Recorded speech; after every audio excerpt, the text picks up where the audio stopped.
very water-using species, you could potentially set up a system where you have lateral movement of water from these areas into these areas, and then also a buildup of salt, in this case underground, for the same reasons we talked about before.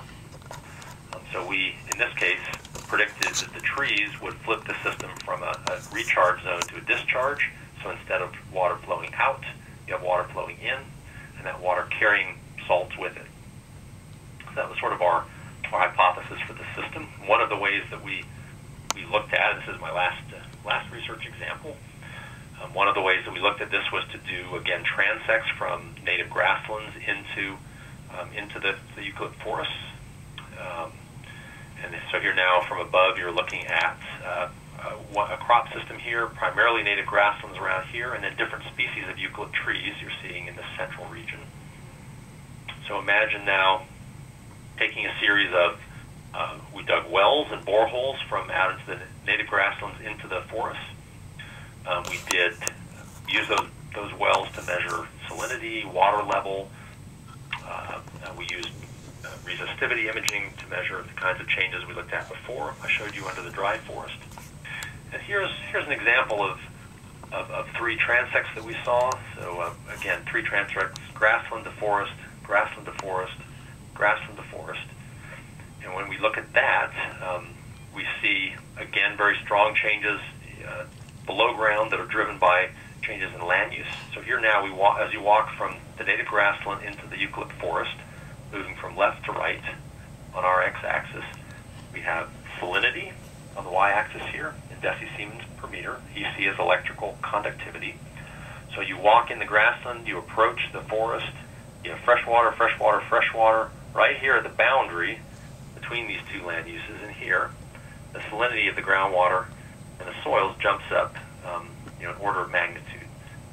Till now, in this case, the groundwater underneath this forest plantation is about 1/4 of the salinity of seawater. So you've gone from completely fresh water, quite salty water, just as we had predicted based on the change in evapotranspiration.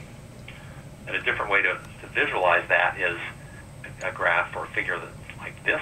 So here now you're walking again from grassland into plantation, grassland to plantation, grassland to plantation. Red is fresh water, blue is salty water. Interestingly, in this region, people use a freshwater lens for their drinking water, typically about 5 meters down. You see the plantations use that fresh water up completely. That red area disappears from these figures. You get some upwelling of brackish water to the surface, but you also, more effective than that, is just the general exclusion of salts from evaporation. So you see this freshwater lens that builds up over centuries, in this case, completely gone under the plantations. So again, a pretty whole-scale shift in the hydrology and the water quality of this system based on a land use change. Well, I'm always interested personally in helping people fix problems, not just pointing problems out.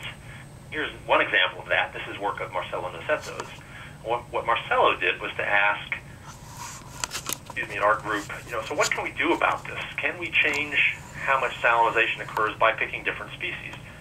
So Marcelo went into the literature and looked at the physiological tolerances of different tree species to salinity. So in this panel here, these are different tree species. These are poplars, oaks, pines, eucalypts here in this case. Each of these species was grown in a greenhouse or a controlled setting at different salinity levels to figure out what its maximum salinity tolerance was. So you have some species up here that are more salinity tolerant, more salt tolerant, some species down here that are less. And for purposes of this discussion, important because even within genera, you have a range of salt tolerance.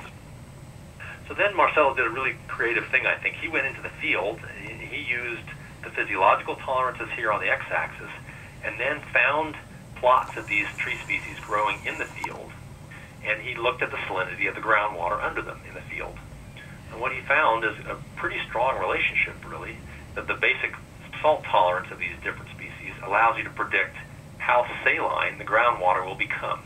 And the idea behind this is that these trees will be able to use that groundwater up until approximately this salinity boundary, and then they can't can't use it anymore from a thermodynamic standpoint.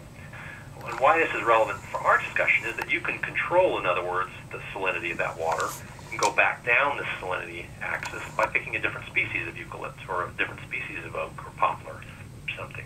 So it gives us a tool, along with other traditional forestry tools, to change the outcome, but still have the economic gain from